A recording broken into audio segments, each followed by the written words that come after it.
What a dirty thing to do to a fella. 5 minutes till 9. He just preached about as good as a guy can preach, and introduces me. Next time I'm invited here, I'm going to have my secretary ask what time. But I was thinking a while ago, if all that we ever did in all of our ministry was have a part in the training of this preacher, if all Hyles Henderson College ever did was turn out one Bob Gray, it's been worth it all of it. But I was thinking while he was preaching, I declare, I think we overtrained him.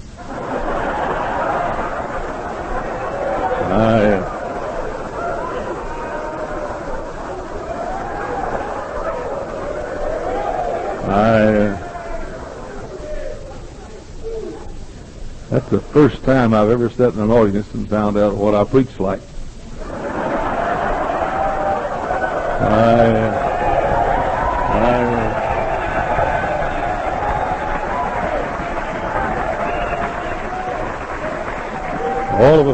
All of a sudden, I don't blame my folks for getting mad. I got mad myself.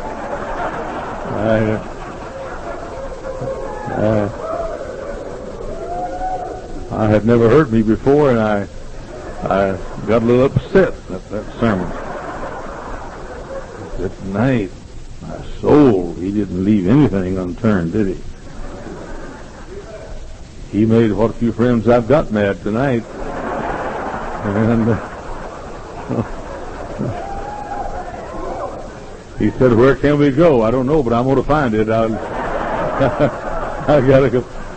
gotta go somewhere. I'll never sure.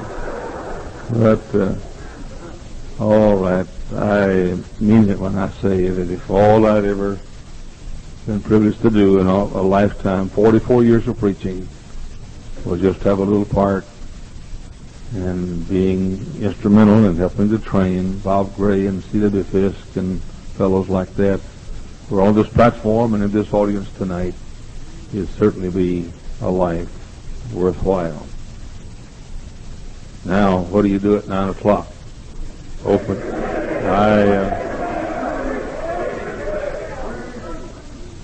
My hands are worn out.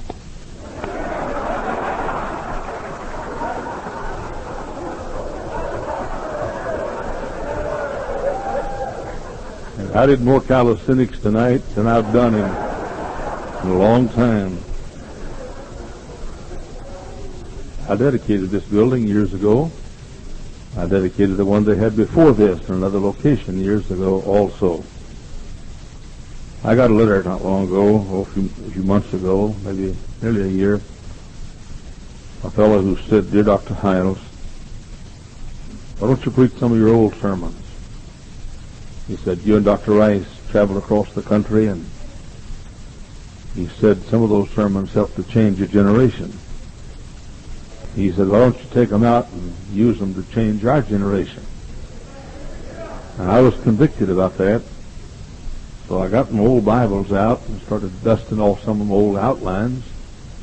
And I know one sermon I preached years ago on hinds feet.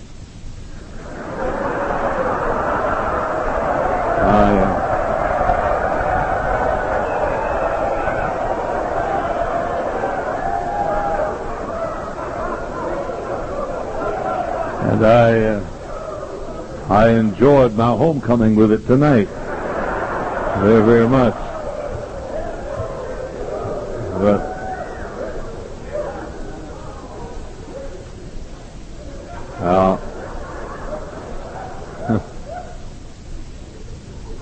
I'll never. This paper up here on the platform I read a while ago had a list of sermons. It said, "Dr. Hyles, signed Bob Gray, these sermons you cannot preach." And now, folks, that didn't really happen. But I'm glad to be here, and I appreciate the joy of being in this church. What a wonderful, wonderful work. My soul, yesterday over 400 people has been saved, baptized 170-something. Yesterday, one day, I can recall when I started preaching years ago, if you baptized 173 in a year, you were in the top 10 in the whole country, in the whole world. Open your Bibles, please, the book of Ecclesiastes.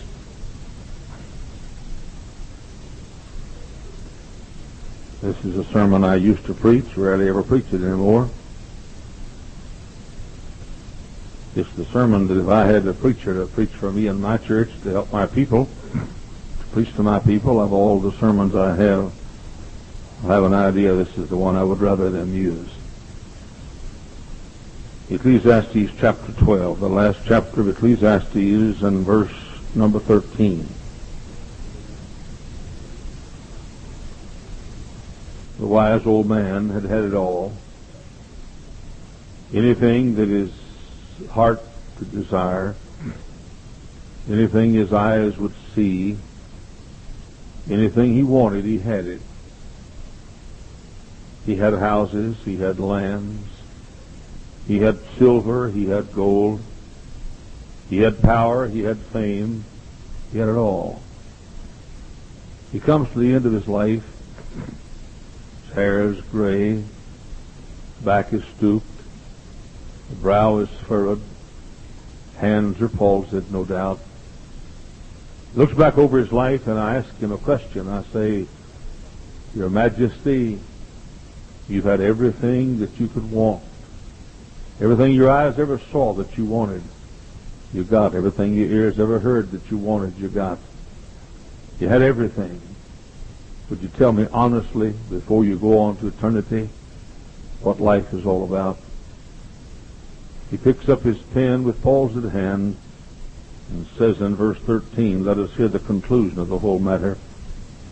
Fear God and keep his commandments, for this is the whole duty of man. For God shall bring every work into judgment with every secret thing, whether it be good or whether it be evil.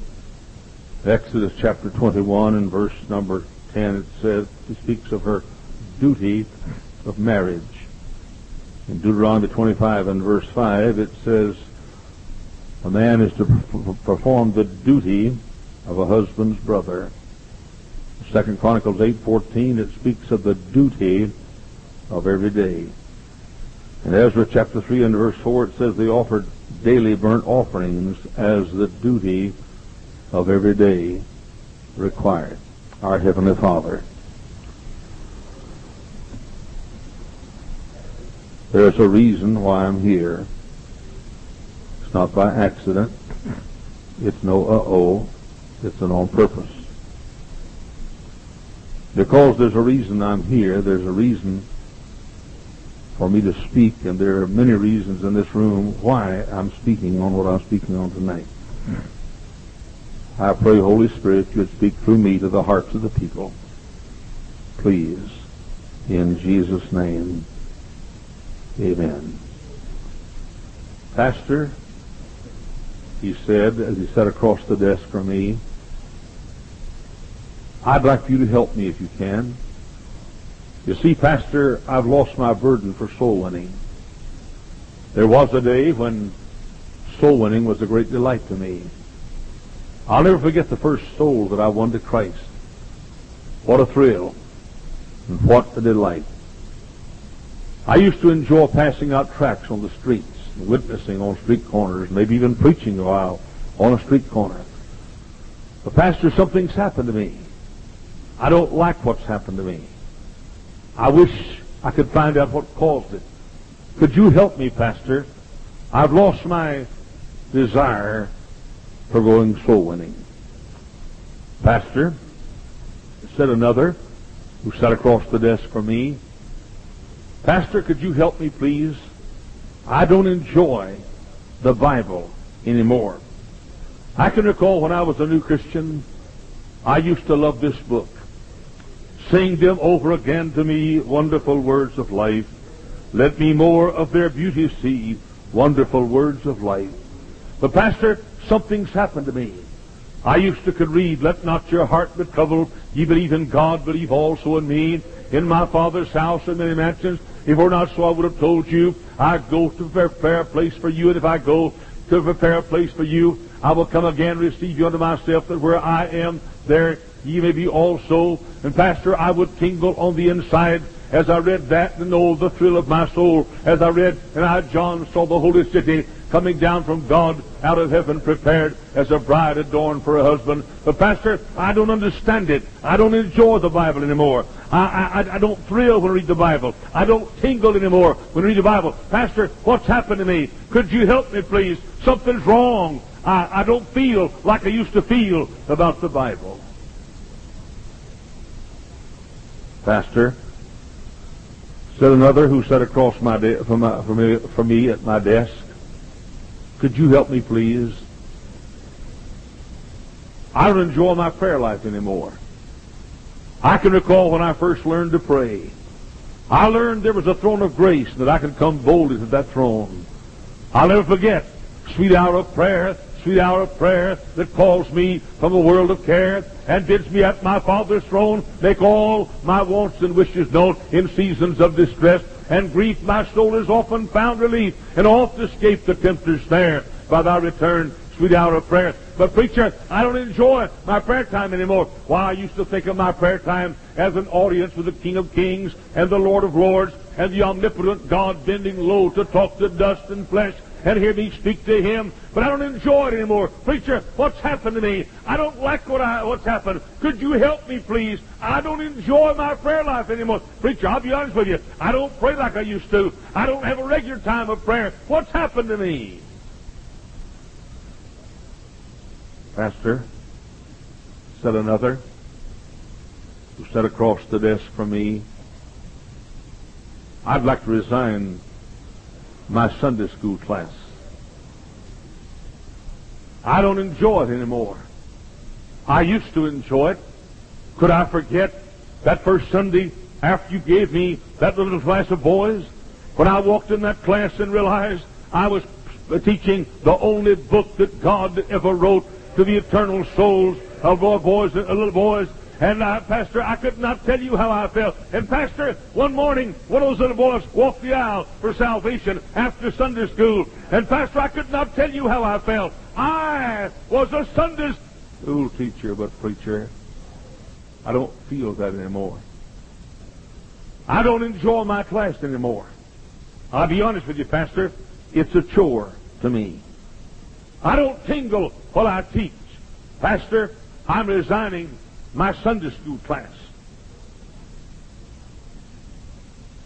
Pastor, said another who sat across my desk from me, would you get somebody else to take my bus route? I'm not enjoying it anymore. And Pastor, I'm going to have to turn in my resignation for my bus route. I don't like it. I don't tingle. I don't thrill. Oh, I recall that first Sunday and first Saturday when I worked all day and got a bunch of folks promised to come. I recall that morning when I packed that bus out with boys and girls and men and women and teenagers, and they came to church. And I'll not forget the first Sunday that they filed off that bus and filed into church when my man of God stood up to preach that morning. And there were my 40 or 50 people that I had brought. And Pastor, I saw a dozen or so of those come to Christ, walk the aisles, receiving Christ. I could not tell you how I felt. Oh, the joy of my soul and the thrill of my soul, I could not explain. But preacher, I don't enjoy it anymore. I don't enjoy my Saturday morning and Saturday afternoon visitation on my bus route. I don't have the same feeling on Sunday morning. To be quite frank with you, I'd rather lay in bed on Sunday morning. I just don't want my bus route anymore. Pastor, what's wrong with me? I don't understand it. What's happened to me? Wait a minute. Hold it a minute. Hold it just a minute. We're about to separate the men from the boys here. Because when you come to the place in your life to where you no longer tingle when you go soul winning, you no longer thrill when you go soul winning, you no longer want to go soul winning, but you go soul winning because it is your duty to go soul winning. You're about to become a good Christian. When you come to the place in your life to where you no longer tingle when you read that book, you don't thrill like you once did. It's no longer a joy and an excitement to you, but you read that book because God told you to read that book, and because it's your duty to read that book, you're about to become a child of God. When you come to a place in your life where you don't enjoy praying, and you don't like to pray, and you sort of dread the time when you got to get along with God, and yet you say, I don't tingle while I pray, but you go to that prayer closet, same time, every day, same time, over and over and over and over again. Why? Not because you tingle, but because God says do it. You are about to become a good Christian. When you come to a place in your life where that Sunday school class is old hat, you come to a place in your life you no longer want to teach that Sunday school class, and the excitement's gone, and the tingle's gone, and the thrill is gone, but you keep on getting up on Sunday morning, and you prod the church, and teach that class, and go soul winning, and visit those boys and girls, and do the job for God. Why? Because it is your duty. That's why. You're about to become a good Christian. When you come to the place in your life where it's no longer a thrill to get on that bus, you're tired of getting up on Saturday morning early and visiting all day, tired of getting up on Sunday morning early and prodding that old bus and pushing it downhill and pushing it uphill so you can push it back downhill to get it started, and you're no longer thrilled and not excited. Let me tell you, ladies and gentlemen, I can tell you exactly where fundamentalism is tonight. Fundamentalism has lost its thrill. It's lost its tingle. And because it has, it's lost its sweat and blood. We're no longer excited. And so what's happened? We've come to a place, we've heard all the songs. We've all heard this man sing. We've heard this man preach. We've heard all the sermons. We know all the cliches. We know what book they came out of. We've sung all the songs. And yet the time has come when we, as independent Baptist fundamentalists, are going to have to do what we're supposed to do because we're supposed to do it. Duty. Duty.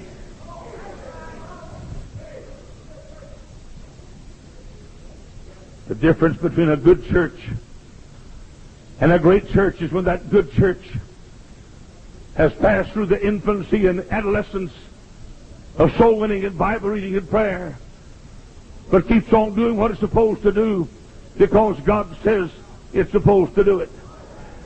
If I tonight could inspire you to go soul winning, I would not do so. If I could have come down tonight from Chicago or Hammond and preached tonight to inspire you to go soul winning, I would not have accepted this invitation. Because if all you serve God for is inspiration, it won't last till you park your car in the garage when you get home. But if tonight I can instill some character inside your soul, and some character and integrity, so you'll do what you're supposed to do because it is your duty to do it, then my coming will not have been in vain in this conference. I'm going to surprise you tonight. I've been soul winning over 40 years. Jesse Cobb, a deacon, got me soul winning, and this man sitting on the third row, Joe Boyd, taught me more about personal soul winning than any man alive. And I was a kid preacher down in these piney woods of East Texas. I've been introduced as Mr. Soul Winner. I've trained soul winners. I've written several books on soul winning. I made a record on soul winning that won me an Oscar from the National Association of Evangelical Film Foundation. I've been soul winning for over 44 years, every week of my life. And there's not been one single 7-day period in 44 years that I haven't won someone to Jesus Christ personally myself. I believe in soul winning, confrontational evangelism, fully on Mr. MacArthur's substitute called lifestyle evangelism. In fact, while I'm here, just fully on Mr. MacArthur for general purposes. I don't know. I'm not worried now. I'm sounding like Bob Gray all of a sudden. I don't know.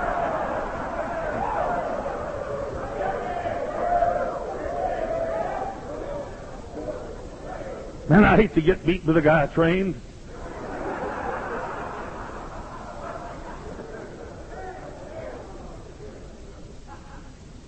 But here's what'll shock you. I never want to go soul winning.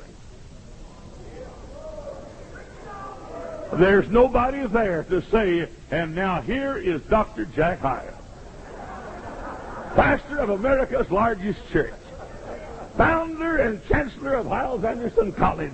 And now I present to you Dr. Hyles, and the unsaved folks inside the screen give me a standing ovation. Boy, that's where you separate the men and the boys. Anybody can preach at the Soul Winners Conference. Anybody can preach at pastor school. You give me a guy who can preach on the doorstep.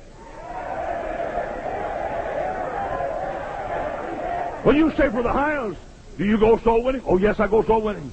When you say for the Hyles, why do you go? I go because I'm supposed to go. That's why I go. Now, get out of here and do it. But you say it's hot. Do it while it's hot. But you say I'm timid. Suck your thumb while you go there.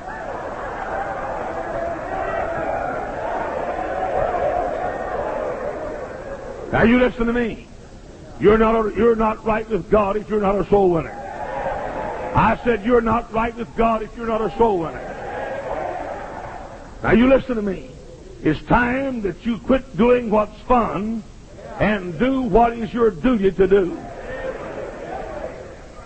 When I was a little boy, about 3 years old, my mama said to me, little shack, southwest Dallas, she said, son, eat your okra.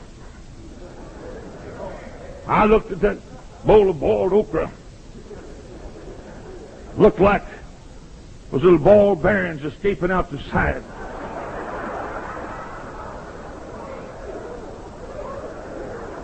Looked like a bunch of little ball bearings swimming around in castor oil. I said, Mama, you can't eat that stuff. All you can do is just suck it down. That's all you can do. She said, eat your okra. When I was 3 years of age, I ate my okra because I was supposed to eat my okra. I hated every minute of it. When I was 4 and 5, I ate my okra because I was supposed to eat my okra. When I was 6 and 7, I ate my okra because I was supposed to eat my okra. When I was 8 and 9, I ate my okra because I was supposed to eat my okra. When I was 10 and 11, I ate my okra because I was supposed to eat my okra. When I was 12, I ate my okra because I was supposed to eat my okra. When I was 13 years of age, an amazing transformation took place in my gizzard. All of a sudden, I began to like that stuff. Brother, do it because you're supposed to do it long enough, and God will make you tingle again.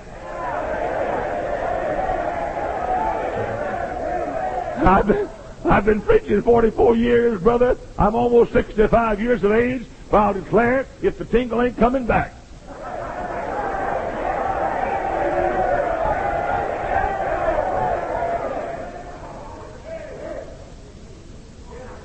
And I love okra. You won't believe what I'm going to say. You won't believe it. I don't care. Because I'm on his side and he's the boss. But wait a minute. You won't believe this. If tonight you put right over here a bowl of boiled okra, and right over here on this side you put a New York sirloin strip steak, about an inch thick, medium well, mushrooms and gravy over the top. Right beside that, a baked potato, opened gently with butter oozing out. Sour cream topping it like the snow-capped mountains. Right beside that, you put a piece of pecan pie. And you decorated that pecan pie with a big old white scoop of vanilla ice cream on top of it. And here's the steak. You won't believe what I'm going to say right now. Here's the steak. Here's the potato. Here's the pie. Here's the ice cream, and here's a bowl of boiled okra with the ball bearings escaping out the side. You won't believe it, but I'd eat them both.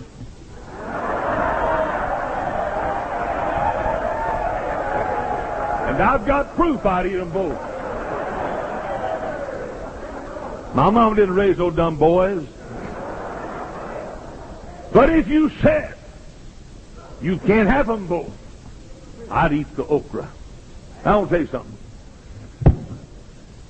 When it's hot, do what you're supposed to do. When it's cold, do what you're supposed to do. When it's easy, do what you're supposed to do. When it's hard, do what you're supposed to do. When the door is open, do what you're supposed to do. When the door is closed, do what you're supposed to do. When it's reaping season, do what you're supposed to do. When it's sowing time, do what you're supposed to. Why? It is your duty. That's why. Somebody said, I slept and dreamt that life was beauty. I woke to find that life was duty. Somebody else has said, duty is the cement that binds the whole moral edifice together. Heinzelman said, be and continue poor, young man, while others around you grow rich by fraud and disloyalty. Be without place and power while others beg their way upward. Bear the pain of disappointed hopes while others gain the accomplishment of theirs by flattery. Wrap yourself in your own virtue and seek a friend and your daily bread. If you have in your own cause grown gray with unbleached honor, you can bless God and die.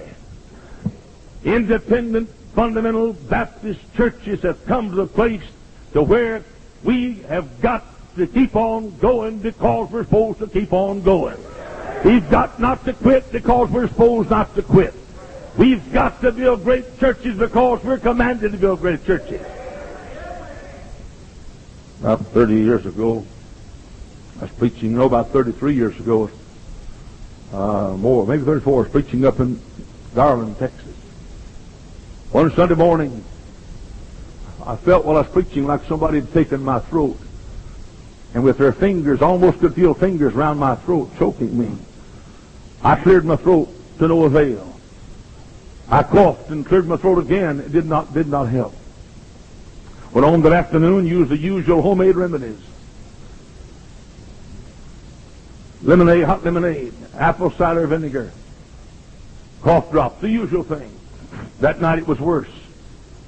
Next week, I tried to cure it. It couldn't do it. It got worse. For 28 years, I was hounded with that. I was known as the coughing preacher, the throat-clearing preacher. I was in Columbus, Ohio, at the convention center there. Little boy was sitting right down here on the front row, had a card and a pen, taking a record of how many times I cleared my throat and coughed. Walked up after the service and said, Dr. Howard, you broke your all-time record tonight. He said, we get your tapes, and Mom and Dad listen to the tapes. I listen to you clear your throat. He said, your record for tonight was 145, but tonight, I think he said over 150 times you cleared your throat and coughed. I wanted to squash the kid.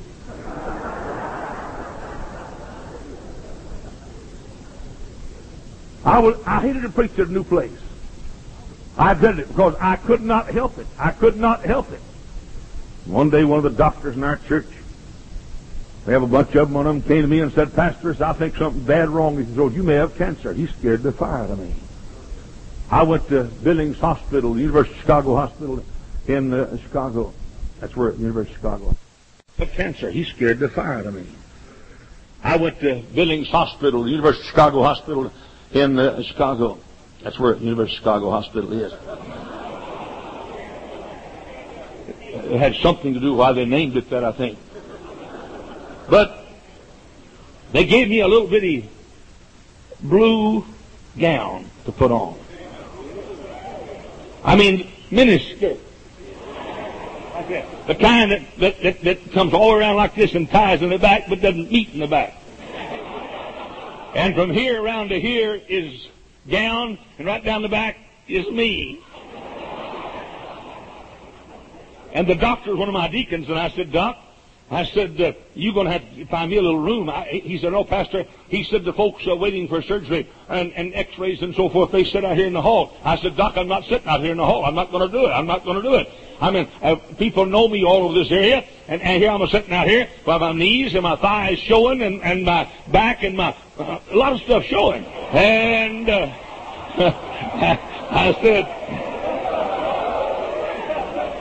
I said, Doc, find me some little room. He said, we don't have a room, Pastor. You've got to sit here.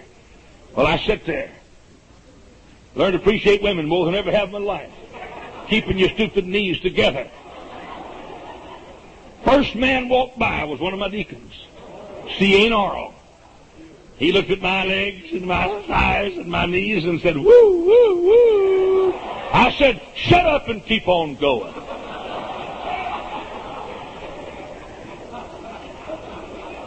They gave me every kind of test they can give you. They checked my head. They found nothing there. That's why I'm a fundamentalist. That's why I run with you. They checked my heart, found it was cold. They checked everything. And finally came the time they're going to find out if I had cancer of the throat or not. They put me under an operating room. They got a big thing, looked like a battery cable, with a camera on the end of it.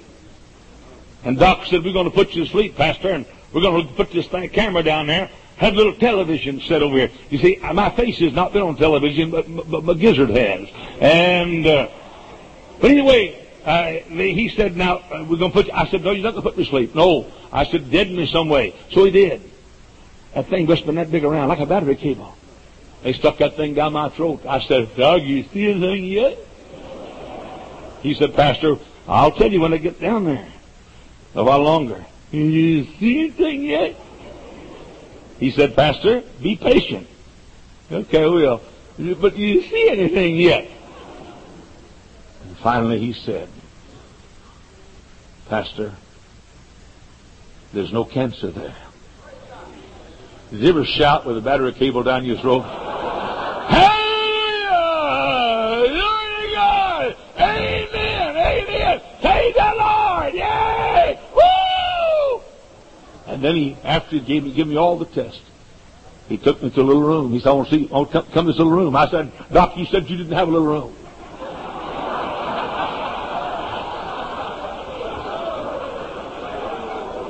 He took me to that little room. He said, Pastor, I've got some good news for you. He said, you have a malformation of your chest, the bone structure in your chest. He said, if we sawed it open and had sawed the bones open and had surgery, the chance of 50-50 we could cure you, but it'd be serious surgery and you may not be helped a bit. But he said, I got some good news for you. We can arrange for you to be perfectly free of coughing and throat clearing if you preach Sunday morning, Sunday night, and Wednesday night only. He said, isn't that good news? I said, no. I preach 3 times a day for the last 40 years. You guys that preach 3 times a week, I wouldn't give a dime to hear you. You don't practice enough to know how to do it. I mean, that wasn't no 3 times a week you heard a while ago.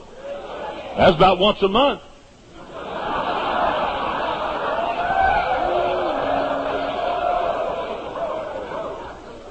He was mean to me in the office a while ago, and I told him this. I said, brother, you can out-preach me and you can out-teach me, but ain't nobody can out-insult me, I'll guarantee you that.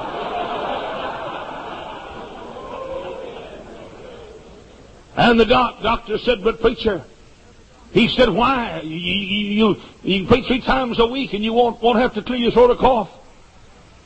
I said, but Doc, God's called me to go around this country trying to stir preachers and churches to win souls and preachers to build great churches and to stand for soul winning and separation in church building. I said, Doc, God's called me. But he said, Pastor, you've done it for many, many years. Let somebody else carry the load. I said, Doc, God didn't call somebody else to carry the load.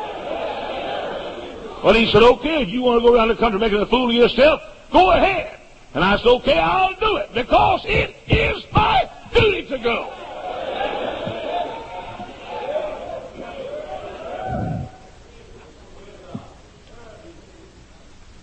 Greatness consists not in seeking one's own pleasure, or fame, or advancement, or glory, but doing one's duty.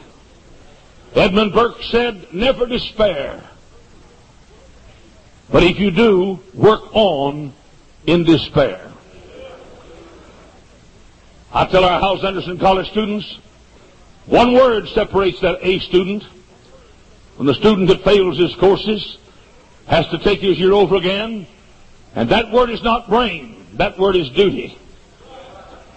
One word separates that immoral young man who knows Lover's Lane better than knows the church altar. One word separates that man that rustles unholy skirts neath a full moon at night.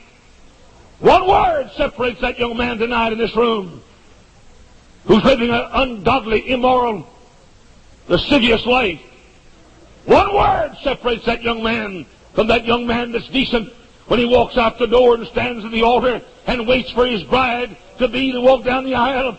He looks at her and says to her, I've saved myself for you. I'm clean. I'm pure. I'm chaste. I'm virgin. I've saved myself for you. Now I will tell you something. Young man, you listen to me and you listen well. It is your duty to walk the aisle a clean, pure, virgin young man. Your duty to your mother, your duty to your father, your duty to your pastor, and your duty to your God. I preached this like this one time last year in 1990, and the lady walked up to me after the service, and she was all flustered. Oh, she said, Mr. Hyles, in all my life I've never heard quite anything quite like that before. I said, don't blame me for the wrong crowd you've been running with him. She said, that preaching, she said, Mr. Hyles, for your information, this is 1990. And I said, you don't look that smart. I said, you guessed it right off the bat. Now let me give you some homework, man. Go home tonight and come back tomorrow night and tell me what month it is. Now you listen to me. Whatever was right in 1950 is right in 1991. Whatever was wrong in 1950 is wrong in 1991. Whatever Bible was the Bible in 1950 is the Bible in 1991. However ladies are supposed to dress in 1950, they're supposed to dress in 1991. However men are supposed to wear their hair in 1950, they're supposed to wear in 1991. God's rights never change, and God's wrongs never change. Your duty, young man, your duty. Walk the aisle clean and pure as the freshly fallen snow.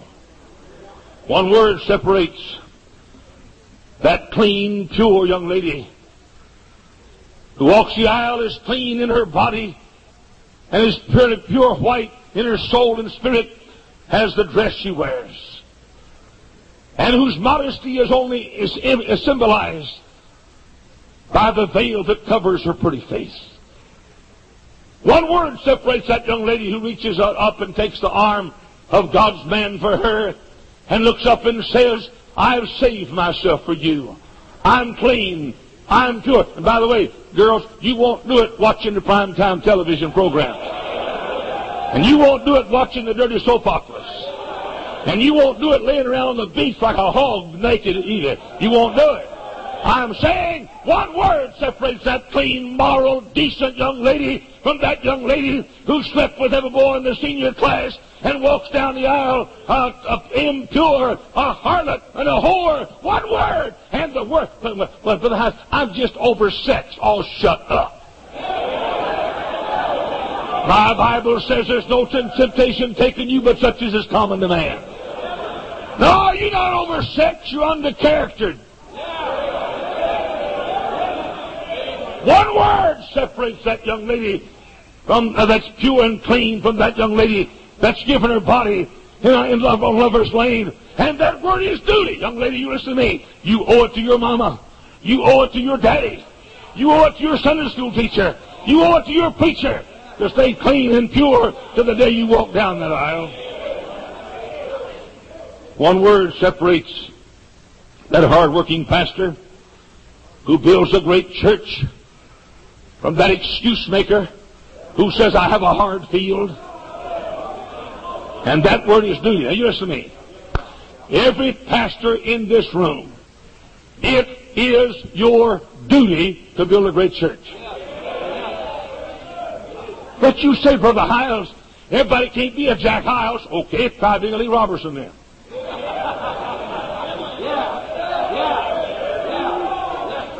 But there's only one Lee Robertson, you say, then make another. Now you listen to me. There is no excuse. I don't care where you live. I don't care if you live out in the country or in the city. I don't care if you live in the north and the south, the east or the west. I don't care if you live in downtown Chicago or downtown Tokyo. It is your duty to build a church. And don't you tell me you can't. That you spend 10 hours a day, 6 days a week knocking on doors and then fail. One word separates that loyal assistant pastor who stands behind the pastor like a rock of Gibraltar from that turncoat Benedictino who's disloyal to the pastor. I've got more respect for a pimp than I have a disloyal staff member. One word separates that obedient wife, submissive to her husband, affectionate. But she said, I'm just sort of not real affectionate. Well, you can get affectionate on your knees just like you can quit drinking.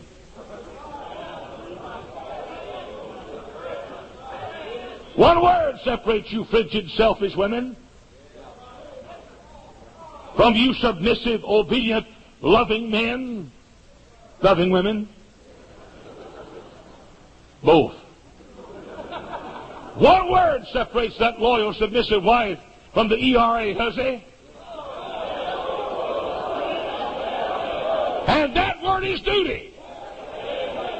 You stood at that altar and you said, I do take thee to my wedded husband, to have and to hold from this day forward, for better, for worse, for richer, or poorer, to love and cherish and obey till death do us part. And if you have any character, you'll keep that vow and not perjure your soul before Almighty God. It's not part of the sermon, but God deliver me from these women that are better adult Bible teachers than they are wives.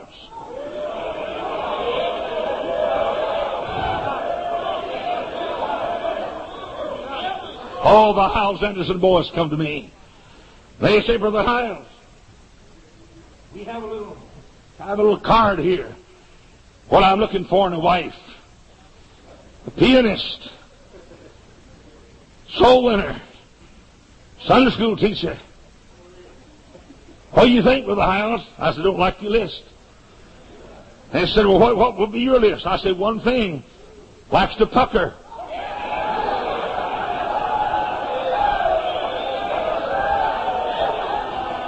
That's what's wrong. Your pucker's done tuckered out.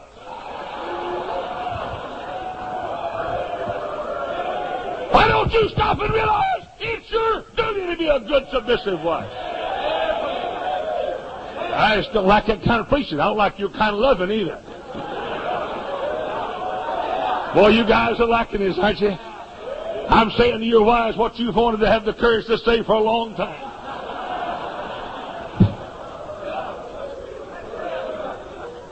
One word separates that hard-working bus captain from the yellow spine quitter, and that word is duty. One word separates that immodest lady who wears her dresses and only dresses down to her knees, covers her knees with the dresses, from that gal that sits out, lays out on the beach and shows everything she's got to every lustful eye that wants to examine her, and that word is duty.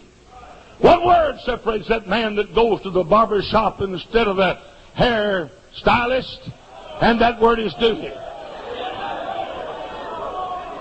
One word separates that person that watches prime time TV, the person from the mother that takes that same time, reads some prime time verses in the Bible, and that word is duty. If somebody knocked on your door tonight or tomorrow night, or whenever you're home again. Somebody knocked on your door in February 1997. You go to the door. There's a handsome, well-built young man and a very lovely, beautiful, charming young lady. And that young man says to you, could we ask you a favor, please? And you say, sir, what is it? He said, this is not my wife here. We'd like to make love. Could we borrow your bed? We'd like to borrow your bedroom and come in and make love in your bedroom. Why, you'd be shocked beyond measure. What do you think I am? They think right. Because you got a little box in there where whores are making love all the time. It is your duty to be clean and pure. One word separates that tither from the God robber, and that word is duty. One word separates that soul winner from the pew filler, and that word is duty. One word separates that separated church member from that compromiser who's ashamed to be different and wants to act like the world, sing like the world, dress like the world, talk like the world, act like the world, and that word is duty. One word separates that loyal deacon, like that good man that stood here a while ago, from those others who turned against this man and said, we don't want this kind of ministry. I don't know why that man... Listen, that man didn't know this fellow when he stood with him. That 11 years ago? He didn't know this man. He was a stranger. But he was loyal. And one word separates this guy from the guys that left, and that word is duty. Wellington said, there's little left in life worth living for but to go straight forward and do one's duty. In one tough battle, Wellington, Napoleon's conqueror, said, stand steady, lads. Think of what they will think of us in England. They replied, never fear, sir. We know our duty. I've gotten letters from people all across the country in the last 2 years. They said, why don't you quit the pastorate? Go around the country preaching revivals. Or won't you quit the ministry? It's not worth it. I said, I'll tell you why I don't. Because it's my duty to keep on going. And it's your duty to keep on going. If I have any greatness tonight, it's not because of my preaching. If I have any greatness tonight, and I doubt if I do, but if I have one shred of it, it's not because of my Bible knowledge. If I have any shred of greatness in my soul and my life tonight, it's not because of my personality. Brother, if I have any greatness in my soul, it's because for 44 blessed years I've gotten up when I'm supposed to get up, and I've stayed up late at night, and I've not taken a day off in 23 years, or a vacation in 23 years, and I've worked day and night. I can't preach like others, I can't teach like others, but bless God, my alarm can go off as early as theirs can. Duty!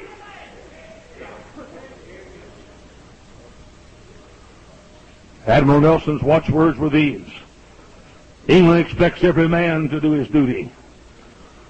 His last words were these: I have done my duty. At Trafalgar, the great Battle of Trafalgar, he put a banner over the pathway that his men were to tread. And here's what it said: not glory, not victory, not honor, not country, but duty. Epictetus said, we do not choose our own parts in life and have nothing to do with those parts. Our simple duty is confined to playing our parts well. Greatness is not in the performance. Greatness is in the preparedness. Greatness is not in the pulpit. Greatness is in the study. Greatness is not in the report card. Greatness is in the study hall. Greatness is not in the dining room. Greatness is in the kitchen. Greatness is not in the World Series. Greatness is in spring training. Greatness is not on the ball field. Greatness is on the practice field. Greatness is not in the Super Bowl. Greatness is in the training camp. One story, and I'm through. and then another story, and I'll be through again. This is a true story. I was pastoring Miller Road Baptist Church in Garland, Texas for almost 7 years. We had no parking. But right across the street from us was a big shopping center called the Skiller's Shopping Center. This is back in the days when our country had enough character to close stores on Sunday. And so apart from the prescription place over there, all the places were closed, we used their parking every Lord's Day. That means that everyone that came to our church had to come across the same street in the same parking lot and come to the front door of our church. That means that I stood out there on the front porch of the church and shook the hands of everybody who came to church every Sunday morning. One Sunday morning, our church had gotten rather large. One Sunday morning, I looked up and saw one of the handsomest couples I've ever seen in my life. He was about 6'2". Everything was just right. Color coordinated. I hate with a passion a man where everything is just right. That's why I love you so much.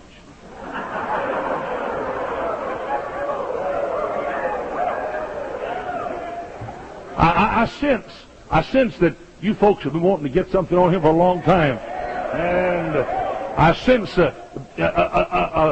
giving vent to bitterness flowing out tonight.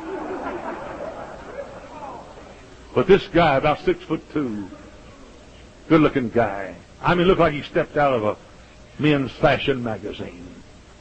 What a properly dressed man. What a good-looking man. And right beside him was one of the cutest little women you ever saw in your life. She was about 5 foot tall. She couldn't have weighed over 90 pounds, and she was immaculately attired. I've never seen a lady or a couple that looked like both of them stepped out of a fashion magazine more than that couple. I'm not going to call his name. You'll understand why. I said, my name is Jack Hyles. I'm pastor here. He said, Pastor Hyles, my name is Bob Tate. His name was not Bob Tate. I'm using that as a fictitious name. This is my wife, Mrs. Tate. I said, Mr. Tate, are you and Mrs. Tate new in town? Yes, he said, we have been transferred here, got promoted, and we were the telephone company, and we've been transferred. We live up here on Miller Road, about 5 blocks. I pass by your church every morning going to work. We decided to come and visit you this morning. Bob Tate and his wife came in and sat right back there. On my right, about 3 or 4 rows in the back. Everybody, when they walked in, everybody noticed them because they're the kind of couple that anybody would notice. I mean, she's sort of like my wife. My wife is always proper. She is Miss Astor. I'm Disaster. But she is Miss Astor. And here we had a Miss Astor and a Mr. Astor back there. And that morning, during invitation time, without each knowing the other had done so, they both raised their hand for prayer. And both Mr. Tate and Mrs. Tate got saved that morning. They became model Christians. They grew in grace rapidly. Wasn't long till she taught a primary girls Sunday school class. He taught a junior boys Sunday school class. They dotted every fundamental I and crossed every fundamental T. Visitation every week on a soul-winning visitation. Absentee visitation for their class. They quit what they're supposed to quit and started what they're supposed to start. If you had asked me, show me the one couple in your church that most epitomizes what you want your people to be, I'd said, look right back there at Mr. and Mrs. Bob Tate. Every Sunday morning, every Sunday night, every Wednesday night, every soul-winning visitation night, never miss. Then one Wednesday night, they weren't there. I asked about Jim Lyons, my associate pastor. I said, Jim, do you see Mr. and Mrs. Bob Tate? The building was about the size of this building. He looked around and he said, no, I don't see them. Preacher, I don't think they're here. But they came back the next Wednesday night. Then they were out one, then back two, then out one, then back one, then out two, about like you do it. Every time those hinges squeaked back there, you're supposed to walk through them.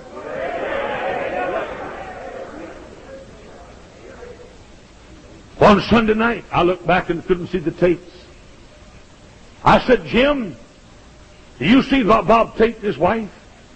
He scanned the building. He said, Pastor, I don't think they're here. But they're back the next Sunday night. Then gone one. Then back two. Then gone one. Then back three. Then gone two. Then back one. About like you do it.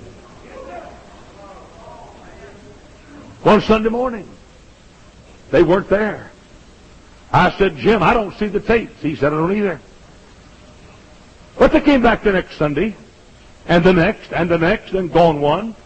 Then back two, then gone one, then back three, then gone one, then back three, then gone two. About like you do it. And then one Saturday morning, Mr. Tate came to my office. Said, Pastor, I feel God leading me to resign my Sunday school class. Now, if you're going to backslide, don't blame it on God. Walk in and say, I'm a dirty, rotten, sorry backslider, and I'm going to go to, I don't care if folks go to hell or not, and I'm quitting. I said, Bob, listen to me. You know better than that. Bob, something's happened to you. Bob, you were the perfect, ideal Christian. I'm the model Christian for the church. Bob, you and your wife, something's happened. What's wrong? Nothing's happened. We're the same we always were. You can spot it in their faces, brother. And when they're sitting in the audience, you can spot it in their faces. And boy, once they get that look on their face, you may as well shoot them. There's no salvaging them.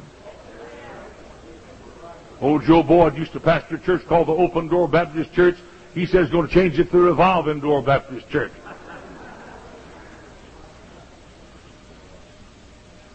You didn't laugh much at that. I tell my people, you don't laugh when you think it's funny. You laugh when I think it's funny. Old Joe Boyd used to have a church called the Open Door Baptist Church. Changed it to the Revolving Door Baptist Church. There you're going. There you're going. Don't blame me when you get out late. You extended the service then, not me.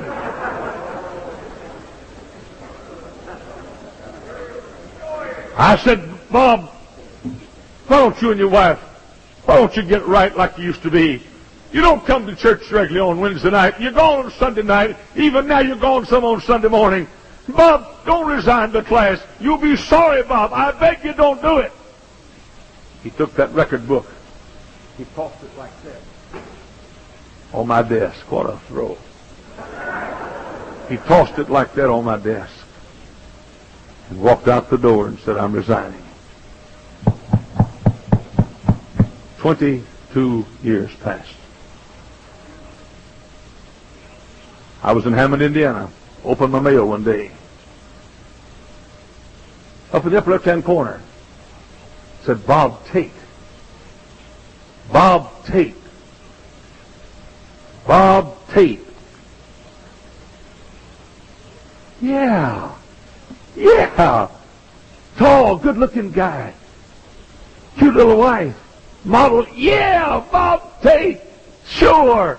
Yeah, lived on Miller Road. He was a young executive at the telephone company. Yeah, Bob Tate. Oh, wait a minute.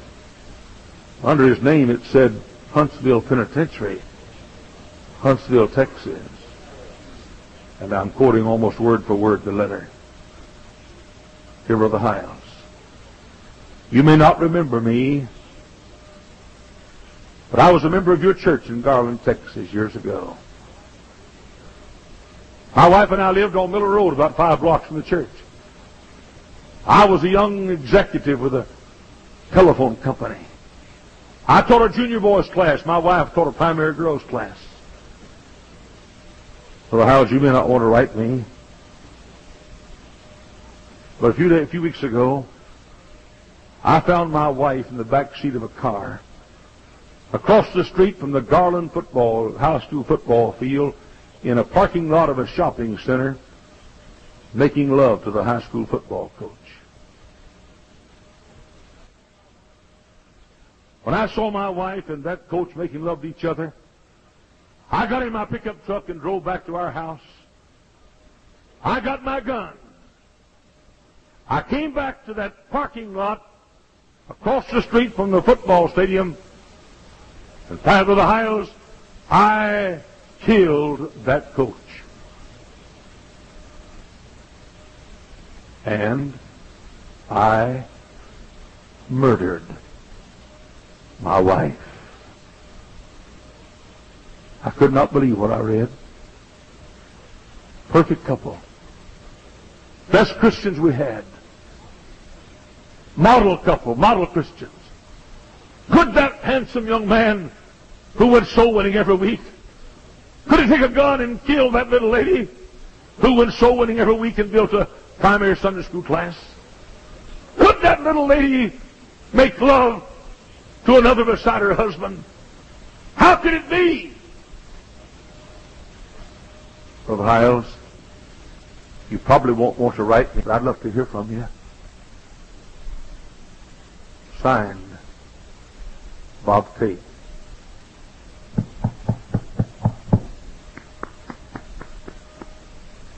P.S. It all started when I resigned my Sunday school class. Now what he said was, what he meant was, it all started when the tingle left. Pastor's newness wore off.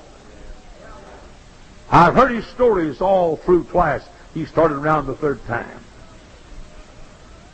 I no longer tingle when I teach my class. Now you listen to me and I'm through. I'm talking to folks sitting in this section, these sections over here.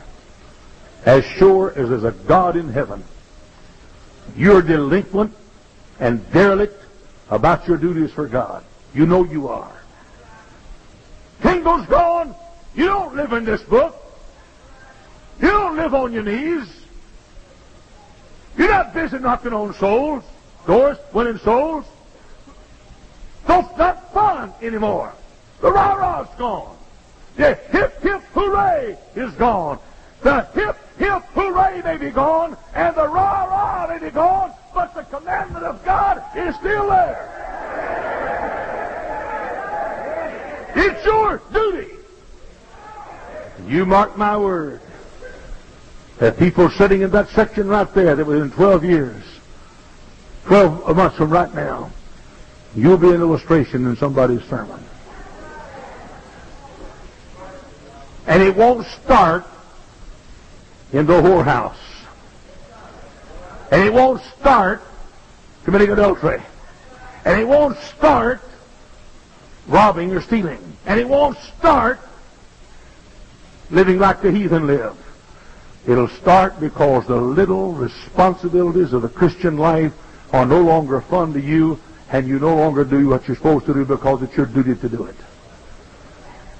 I'm talking to folks right here in this section tonight. You know who you are. You're going to be an illustration in somebody's sermon a year from now. I'm talking to Bob Tate's right here, right now, and Mrs. Bob Tate's tonight, right here in this section right here. In the name of Christ, get back to doing what you're supposed to do. For your sake tonight, for the sake of your children and unborn children, you folks in this section right here, you know who you are. I'm talking to folks sitting right in this section here tonight. You're not doing your duties. You know that. It is your duty to spend much time in this book every day, and you know you're not doing it. It's your duty to spend much time on your face before God every day, and you know you're not doing it. It's your duty to win souls, and you know you're not right with God if you're not winning souls. It's your duty. Just go ahead. You miss once every once in a while, especially if the Cowboys are on at 6 o'clock at night, 8 o'clock at night.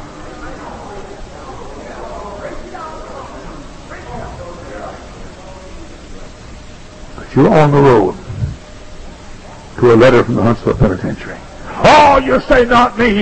If you'd told Bob Tate 23 years ago, if you'd told Bob Tate he'd be at the Huntsville Penitentiary, I promise you he'd have laughed at you.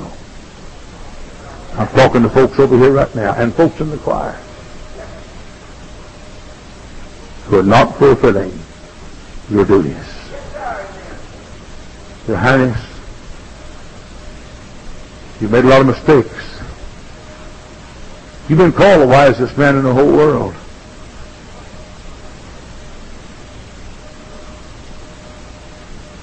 What's the answer? You've had women, 700 wives and 300 substitutes. You've had money, $19 million a year in gold alone was your income. You had comedians hired just to provide you laughter. Bands, orchestras, sporting events, just done for you, private audience. You had it all. An old man, tell me what the secret to life is. He strokes his beard. His hands quiver. And he says, fear God and keep his commandments. For this is the whole duty of man. Our Heavenly Father. Our Heavenly Father. Our Heavenly Father. Our Heavenly Father. Our Heavenly Father. Our Heavenly Father. Our Heavenly Father. Our